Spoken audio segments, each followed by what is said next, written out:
Assalamualaikum warahmatullahi wabarakatuh. Bismillahirrahmanirrahim. Raditu billahi rabba wa bil islami dina wa bi Muhammadin nabiyya wa rasula.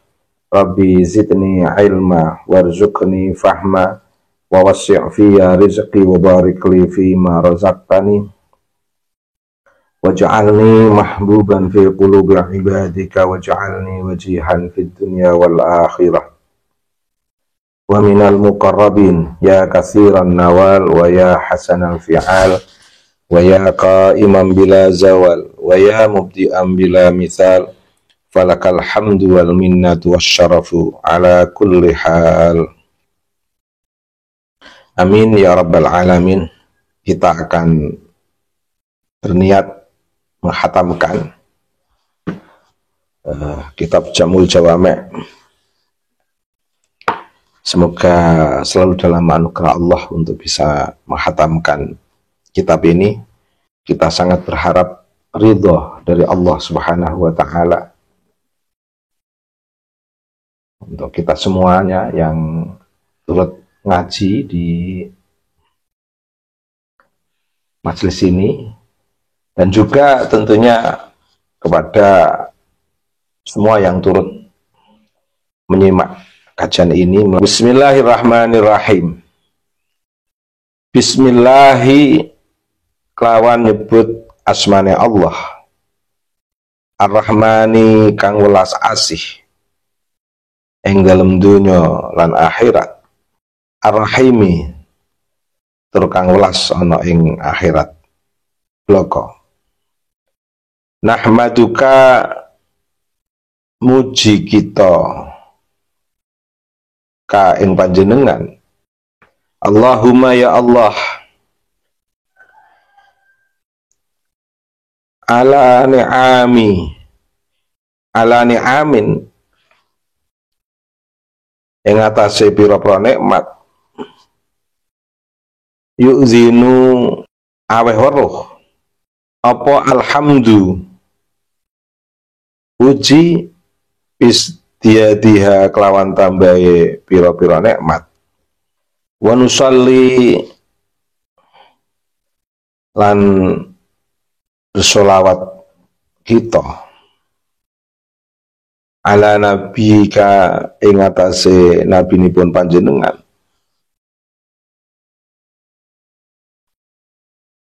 Muhammadin inggih ingkang keparing asma Kanjeng Nabi Muhammad, hadil ummati kang nuduhake umat, lirosyadiha marang pituduhe umat, wa ala alihi lan ing atase keluargane Kanjeng Nabi Muhammad sallallahu alaihi wasallam, wa sahbihi lan sahabate Nabi, maqamat selagi ini langgeng apa turusu pira-pira tulisan, wasuturu lan lariane buku, li'uyunil alfadhi krana pira-pira lafat kang den serupakake mripat, maqama bayadhiha jumenenge putih turus, wasawadiha lan irenge lurus. Sudah menjadi standar umum bahwa hampir Hasanatul Ros itu mengawali sebuah karya itu selalu membaca Bismillahirrahmanirrahim. Ada beberapa hal menarik setelah kita tadi baca pelan-pelan sambil menikmati hasanah teks dari perspektif logik maupun dari perspektif sastranya. terlebih beberapa hal mendasar yang secara filosofis bisa kita tarik. Di situ ada kata nahmadu, yang berarti kami mensifatimu dengan keseluruhan sifatmu, sifat Allah.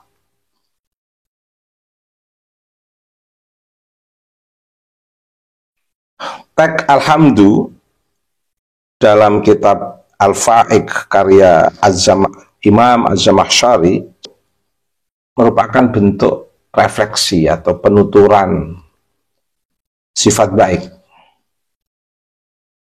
Sifat baik semua yang terkait dengan sifat Allah.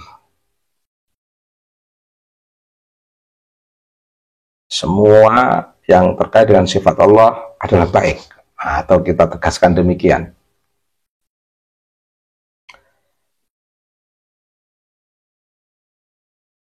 Lah, kata nahmadu di teks ini itu memiliki kerangka dasar pemikiran, ya, sebagai yang bisa disimpulkan sebagai upaya untuk mengakomodir keseluruhan sifat Allah, dan ini merupakan bentuk pilihan kata nahmadu, ya. Pilihan kata yang lebih mengarah kepada upaya untuk merepresentasikan tujuan pengagungan, sebagaimana umumnya kalau orang mengagungkan dengan segala bentuk pujian, karena target pengagungan, tujuan pengagungan di sini adalah memang ingin merealisasikan sebuah pujian. Jadi tidak hanya sekedar menghabarkan, ada sebuah totalitas kehendak pemuja sebagai seorang hamba di hadapan Al-Khaliq, di hadapan Allah Jalla Jalaluh, yang memiliki keagungan, agung dan penuh keagungan. Kita bisa mengkaji dari kata nahmaduka itu, di situ ada nun azomah yang seolah kalau dalam konteks nahu orang menyebutkan dirinya sendiri dengan menggunakan dhamir jamak, itu bisa dipahami seolah-olah memang ingin menampakkan sebuah anugerah besar Allah yang diberikan pada orang itu sebagai sosok yang memiliki kepantasan menyandang sifat luhur, menyandang keutamaan, menyandang sosok yang memiliki keutamaan, kemuliaan, sehingga di situ nampak dengan menyebut kata kami, bukan aku, nahmaduka, dengan menggunakan istilah kami. Nah, di sini kalau ingin kita dalami, itu tentu bertujuan untuk menunjukkan malzum dari kemuliaan seseorang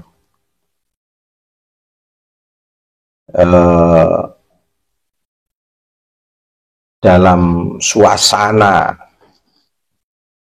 reflektif, pengagungan kepada Allah Subhanahu wa Ta'ala.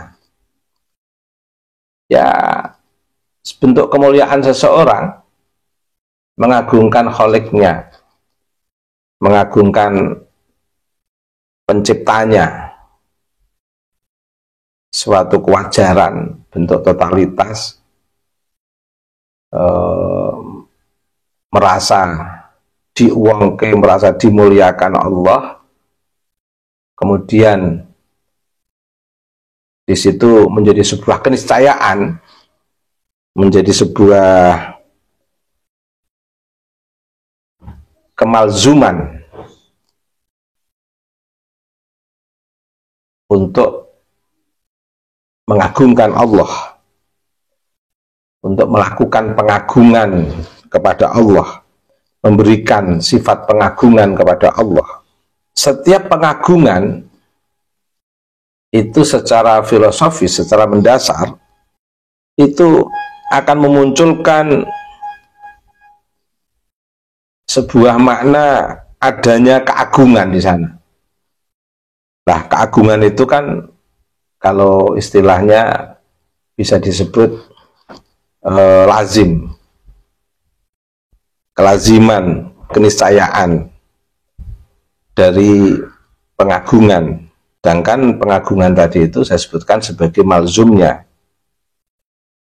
Artinya apa? Di sini bisa dipahami bahwa Allah itu memuliakan diri pengujarnya. Dalam konteks ini adalah musannaf, pengarang, dalam bentuk wujud Allah telah memuliakan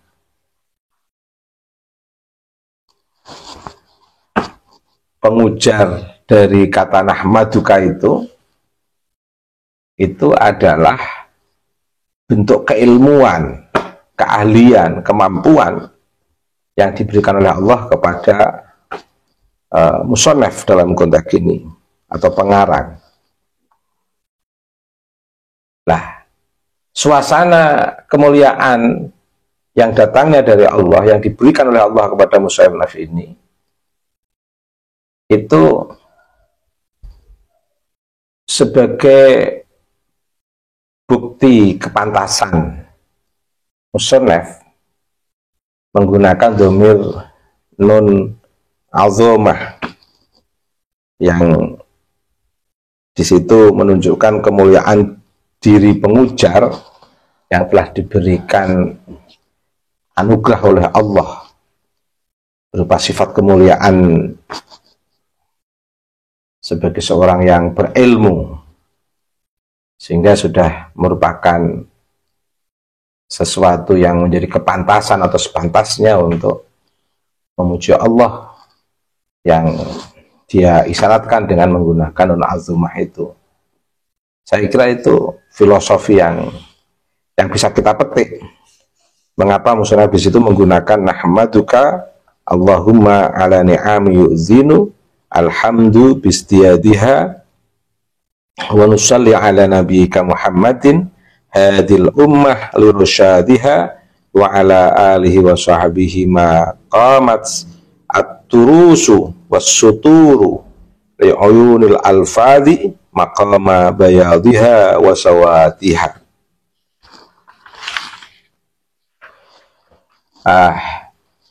Ini itu sejalan dengan apa yang telah diwahyukan oleh Allah untuk Nabi Muhammad, dan tentu untuk umat min ummati Nabi Mustafa Muhammad SAW, agar apa? Agar kita semua tidak bosan-bosannya bersyukur kepada Allah, sesuai dengan yang kita temukan di surat Ad-Duha ayat 11, wa amma bi ni'mati rabbika fahadits. Wa amma bi ni'mati rabbika drapun kelawan nikmat pangeran ira fahadis nyeritakno sira. Juga ada hal menarik di situ. Fala tuzakku anfusakum. Fala tuzakku ojo ngelem sira kabeh anfusakum ing awak ira kabeh. Janganlah kamu menganggap dirimu suci. Refleksi untuk menghindari diri dari menganggap suci diri sendiri sebagai sebuah jalan para sufi, yaitu mensucikan diri dari sifat-sifat tercela, kemudian secara total mensucikan Allah dan mengagungkan Allah. Dan ini dalam tradisi sufi dilakukan dengan dua jalan, yaitu dengan jalan tahalli, dan tajalli. Tahalli itu mengkosongkan sifat-sifat yang tidak terpuji, mengosongkan sifat-sifat tercela dari diri kita, dan kemudian menghiasi dengan sifat-sifat yang mulia, yang baik, yang sering kita kenal dengan tahalli. Pada titik itulah seseorang akan bisa lebih dekat dengan Allah, tajalli, betul-betul bisa melakukan taqarrub ilallah, munajat ilallah, satu nafas dalam ruang kehidupan ini betul-betul berada dalam suasana, betul-betul merasakan nafas rahmannya Allah. Ketika orang sudah melakukan tazkiyatun nafsi, arah dari tazkiyatun nafsi itu kan bagaimana bisa melepaskan arogansi, keangkuhan, ego kita, keakuan kita, dan masuk dalam keabadian kehendak atau keabadian kudrah iradah Allah. Jadi mengalir dalam dharma manusia, menghayati betul suasana minallah, ma'allah, ilallah. Sebagai sebuah catatan, ketika orang menyebut nahmaduka dan alhamdulillah, dua istilah ini memiliki keunggulan, masing-masing memiliki keunggulan. Dari sastra atau bahasa, kalau nahmaduka itu lebih unggul dibandingkan bahasa kedua, karena cakupan nahmaduka itu lebih luas. Cakupannya luas sekali di situ, terkait dengan segala pujian. Sedangkan alhamdulillah dari segi perincian tafsiliyah itu lebih mengena dalam hati, karena lafadz alhamdulillah itu memuat huruf lam yang memiliki arti milk, kepemilikan, sehingga kata alhamdulillah di situ dalam arti hanya dialah yang memiliki segala macam pujian. Kalau dirasakan dari perspektif psikologis, psikis, bisa terasa menyentuh aspek psikis kalau alhamdulillah. Tapi ala kulli hal, silahkan orang menggunakan alhamdulillah, menggunakan nahmaduka. Cuman mudahnya dalam sebuah pengucapan itu bisa diucapkan dengan alhamdulillah. Dalam kitab ini juga disebutkan di muqaddimah, wa nusalli ala nabika Muhammadin hadil ummah. Ini bisa dipahami bahwa musannaf mengawali kajian ini yang secara langsung disusun dalam bentuk tulisan itu menegaskan kata wa nusalli, ya, wa nusalli ala nabiyika. Di sini dapat kita pahami musonef menyampaikan sholawat dan salam kepada Nabi Muhammad SAW, keluarga dan sahabatnya, selama kitab-kitab ilmu yang di situ digambarkan tertulis pada lembaran yang putih dan tinta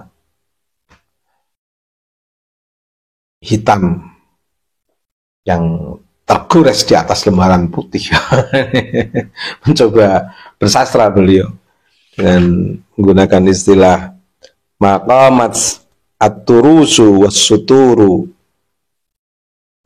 ing dalem selagine langgeng apa at-turusu pira-pira tulisan, was-suturu lan pira-pira lariane buku. Ini